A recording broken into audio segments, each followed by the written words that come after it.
महाराष्ट्रात जर BBA, BCA, BMS हा कोर्स करायचा असेल तर CET देणं बंधनकारक आहे. आता प्रश्न हा आहे की नेमका सिलेबस काय असणार आहे, प्रिपरेशन करायचं तर कुठून करायचं, एक्झाम स्ट्रक्चर कसं असणार आहे, चला लवकरात लवकर समजून घेऊया.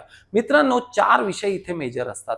पहिला विषय रिझनिंग. आता रिझनिंग मध्ये logical reasoning, abstract reasoning, arithmetic reasoning तिन्ही एकाच ठिकाणी असतील. 40 प्रश्न 40 मार्क. पुढचा असेल इंग्लिश. इथे 30 प्रश्न 30 मार्कासाठी. पुढचा असेल तुमचा असेल जीके म्हणजे जनरल नॉलेज किंवा त्याला जनरल अवेअरनेस तुम्ही म्हणू शकता. 15 प्रश्न आणि 15 मार्क.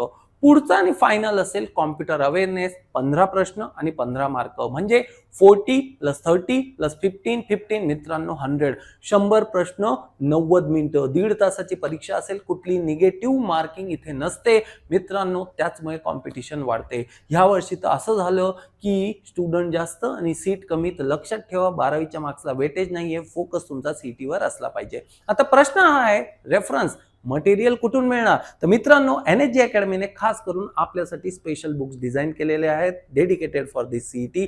पहिलं याच्यामध्ये असणार आहे मित्रांनो रिझनिंग. याच्यामध्ये तुम्हाला लॉजिकल रिझनिंग आणि ॲब्स्ट्रॅक्ट रिझनिंग हे दोन्ही मिळणार आहे. पुढचं पुस्तक असेल मित्रांनो क्वांट म्हणजे अरिथमॅटिक रिझनिंग साठी हे असणार आहे. तर फॉर 40 मार्क्स हे तुम्हाला इथे रेफर करायचं आहे.